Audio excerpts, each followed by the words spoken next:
નમસ્તે, હું આદર્શ છું. વેલકમ ટુ આદર્શ education society. Hello dear students, how are you all? Standard 3, subject English, grammar, chapter number 23, pronouns.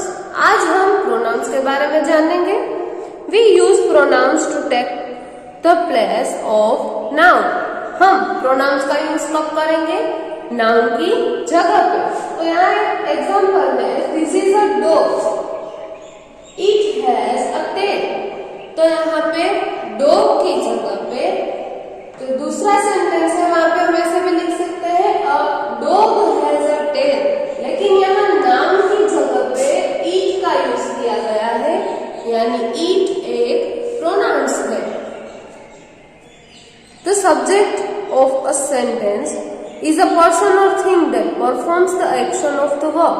जो सब्जेक्ट होता है वो कुछ एक्शन करता है सेंटेंस में.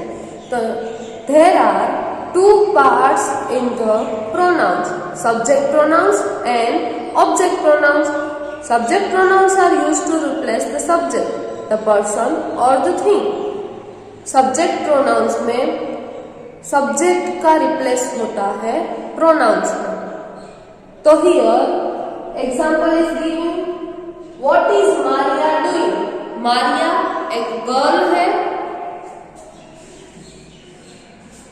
She is reading.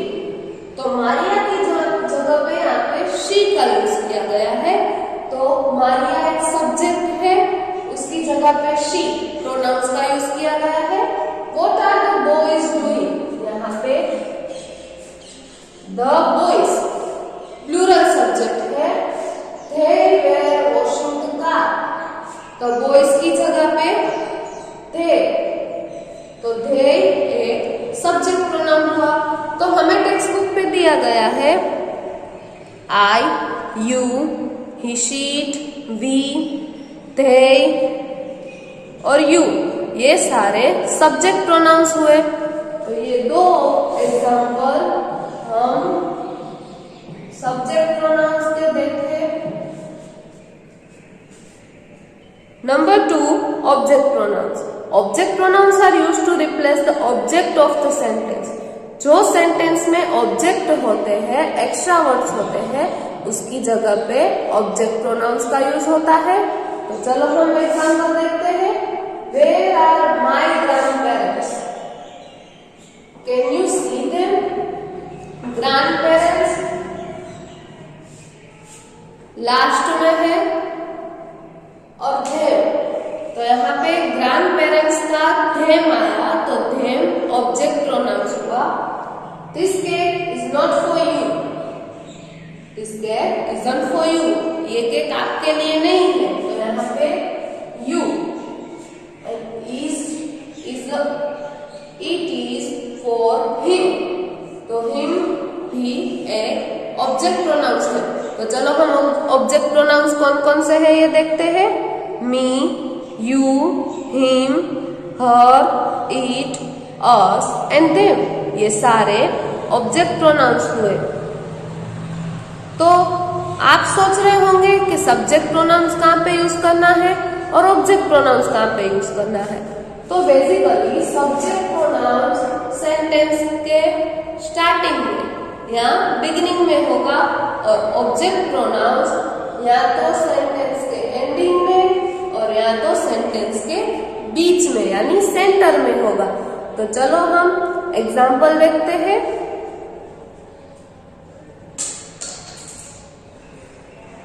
Oh dear, she will be angry with me. So here 3 example is given in your book. First is oh dear, she will be angry with me. तो यहाँ पे sentence की शुरुआत में यानी कि starting में she का यूज किया गया है. she एक सब्जेक्ट प्रोनाउंस होगा एंड लास्ट में me एक ऑब्जेक्ट प्रोनाउंस होगा. Number 2, I am sure, I subject pronoun. he is afraid to ask me for the ball. he starting में सब्जेक्ट प्रोनाउंस, me सेंटर में object pronoun. I will give it back to him. I starting में subject pronoun him, ending में object pronoun. Number 3, here is your ball, your center में आया है इसलिए your होगा object pronoun. Yes, so after showing example we will going to learn exercise A. Underline and write the pronoun in the following sentence. हमें sentence में से pronounce को ढूंढना है, सब्जेक्ट प्रोनाउंस को भी और ऑब्जेक्ट प्रोनाउंस को भी। उसके नीचे अंडरलाइन करनी है और सामने दी गई हुई जगह पे राइट यानी कि वो प्रोनाउंस के नाम लिखने हैं। So let's start exercise A. Number 1, she sold it to her friend. तो यहाँ पे सेंटेंस की शुरुआत में यानी स्टार्टिंग में शी एक सब्जेक्ट प्रोनाउंस है एंड बीच में ईट दिया गया है यानी सेंटर में ईट है, तो ईट एक ऑब्जेक्ट प्रोनाउंस होगा। तो हम सामने आंसर लिखेंगे she and eat. Number 2, it was a rainy day. Eat sentence की शुरुआत में यानी स्टार्टिंग में है, तो ईट एक सब्जेक्ट प्रोनाउंस होगा। Number 3, I told them to give me the dog. I starting में सब्जेक्ट प्रोनाउंस, देम सेंटर में एंड मी सेंटर में। I, them and me.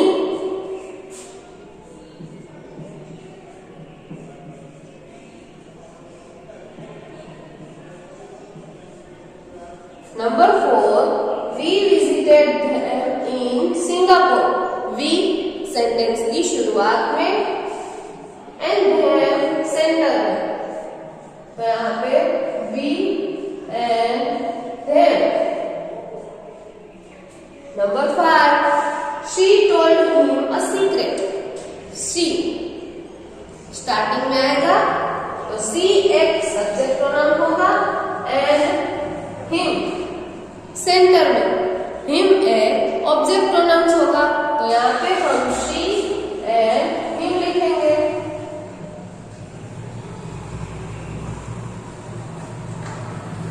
Number 6, I love him very much.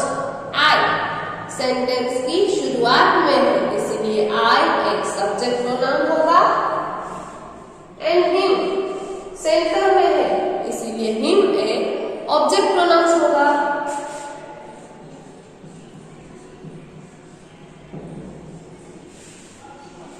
तो ये हुई हमारी exercise ए।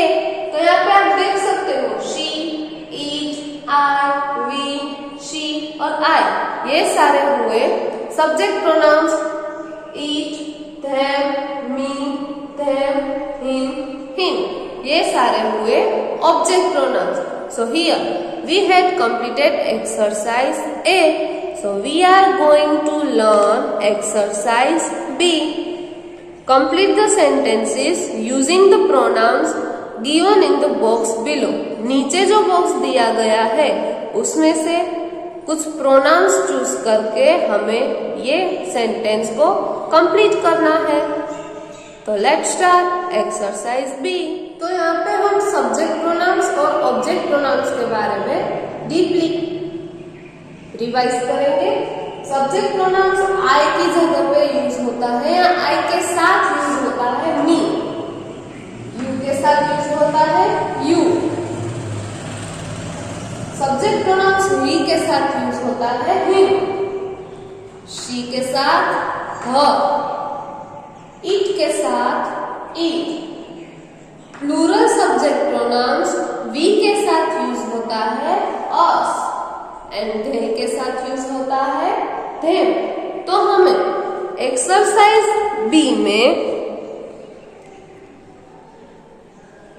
ये सारे प्रोनाउंस सब्जेक्ट प्रोनाउंस के साथ कौन से ऑब्जेक्ट प्रोनाउंस यूज होते हैं उनके बारे में सेंटेंसेस दिए गए हैं। एग्जांपल देखते हैं। I am here, can you see me? I के साथ ऑब्जेक्ट प्रोनाउंस का यूज किया गया है मी। तो here first sentence is he is here, can you see blank? He के साथ हम कौन सा ऑब्जेक्ट प्रोनाउंस यूज करेंगे चिल्ड्रन? Yes, him. ही के साथ आएगा him. Next one is she is here, can you see blank? She के साथ yes, her. Number 3 is it is here, can you see blank? It के साथ yes, eat. Number 4 we are here, can you see blank? We के साथ object pronounce आएगा us. Number 5 they are here, can you see blank? they के साथ object pronounce आएगा them.